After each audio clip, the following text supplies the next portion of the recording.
আসসালামু আলাইকুম ভিউয়ার্স, আশা করি আপনারা সবাই ভালো আছেন। আল্লাহ তাআলার অশেষ রহমতে আমিও ভালো আছি। ঈদুল আজহার আজ চতুর্থ দিন। সবাই দেখা যায় যে ব্যস্ত সময় পার করতেছে। আমরা যারা গরু ছাগল লালন পালন করি, এই শত ব্যস্ততার মাঝেও এই গরুর যে কাজগুলো আছে সেই কাজগুলো আমাদের করতে হয়। যাই হোক, এখন এই যে ছোট ছোট কুচি বের হয়েছে, এই কুচিগুলোতে আমি একটু আগে সার এনে এই কুচিগুলোতে দিয়ে দিলাম। এখন প্রচন্ড বৃষ্টি হচ্ছে, এই বৃষ্টির কারণে দেখা যায় কোনো ওষুধ আমি ঘাসের মধ্যে স্প্রে করতে পারতেছি না। তো বৃষ্টি থেমে গেলে দেখা যায় যে আমি কিছু পিজিআর এনে এই জমিতে আমি স্প্রে করে দিব। স্প্রে করে দিলেই দেখা যাবে ঘাসগুলো মোটা হয়ে যাবে। আর এই জমিটা নিড়ানি দেওয়ার দরকার ছিল, বৃষ্টির কারণে দেখা যায় যে আমি নিড়ানি দিতে পারতেছি না। এই যে অবাঞ্ছিত কিছু আগাছা দেখা যাচ্ছে জমিতে। তো কি আর করব, বৃষ্টি যেহেতু হচ্ছে, এই বৃষ্টির কারণে দেখা যায় যে কোনো কাজই করতে পারতেছি না। তো বন্ধুরা, যে দেখতে পাচ্ছেন আমার পিছনে ঘাসগুলো, এই ঘাসগুলোতে কিন্তু আমি কিছুদিন আগে সার দিয়েছিলাম। আজকে যদি আমি ঘাসগুলো কাটি এবং পুনরায় 1 মাস পরে আমি এই ঘাসগুলো আবার কাটতে পারবো।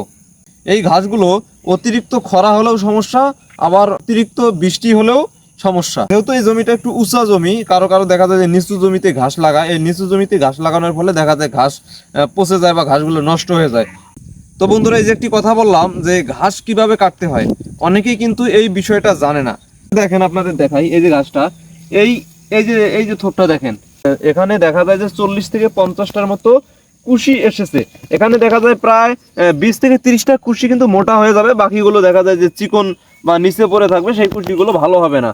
মোটামুটি 20টার মতো কুশি যদি মোটা হয়ে যায়, এতেই দেখা যায় যে এইরকম থোপা হয়ে যাবে।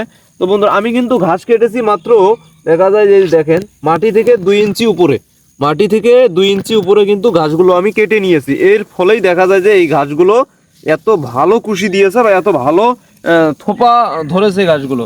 আর এই যে দেখাই আপনাদের, এই যে দেখেন, এই যে দেখেন, এই একটা থোপা দেখেন। এই ঘাসগুলো যেহেতু পড়ে গিয়েছিল বৃষ্টির কারণে, তাই আমি দেখা যায় যে নিচে ওইভাবে কাটতে পারি নাই, যেহেতু গাছটা হেলে গিয়েছিল।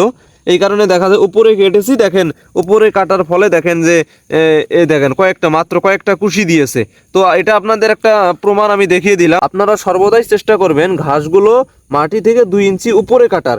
আপনারা 1 টাকর বা 4 ইঞ্চি 5 ইঞ্চি উপরে এগুলো কাটবেন না, কাটলে দেখা যায় ঘাসের থোপ আস্তে আস্তে নষ্ট হয়ে যাবে। তো বন্ধুরা, যখন আপনাদের জমিতে ঘাসগুলো এরকম কুশি দিয়ে দিবে, তখন দেখা যায় যে আপনারা জমিতে নিড়ানি দিয়ে দিবেন। এবং যদি অতি খরা হয়, তাহলে দেখা যায় যে সেচের ব্যবস্থা করবেন। আর বৃষ্টি হলে তো পানির সমস্যা নাই, এমনিতেই জমিতে রস থাকে। তো আপনারা সার দিয়ে দিবেন। আপনারা তো জৈব সার ব্যবহার অবশ্যই করবেন, এবং জৈব সারের পাশাপাশি দেখা যায় কিছু রাসায়নিক সার, যেমন ডিএপি, ইউরিয়া, এর সাথে কিছু জীব সার আপনারা মিশিয়ে দিয়ে দিবেন। তাহলে দেখা যায় পাতাগুলো চ্যাপ্টা হবে, পাতাগুলো কালো হবে। তো বন্ধুরা, যাই হোক, ভিডিওটি যদি ভালো লেগে থাকে তাহলে অবশ্যই লাইক কমেন্ট শেয়ার করে দিবেন। আপনাদের সাথে আমার দেখা হবে আমার পরবর্তী কোনো ভিডিওতে।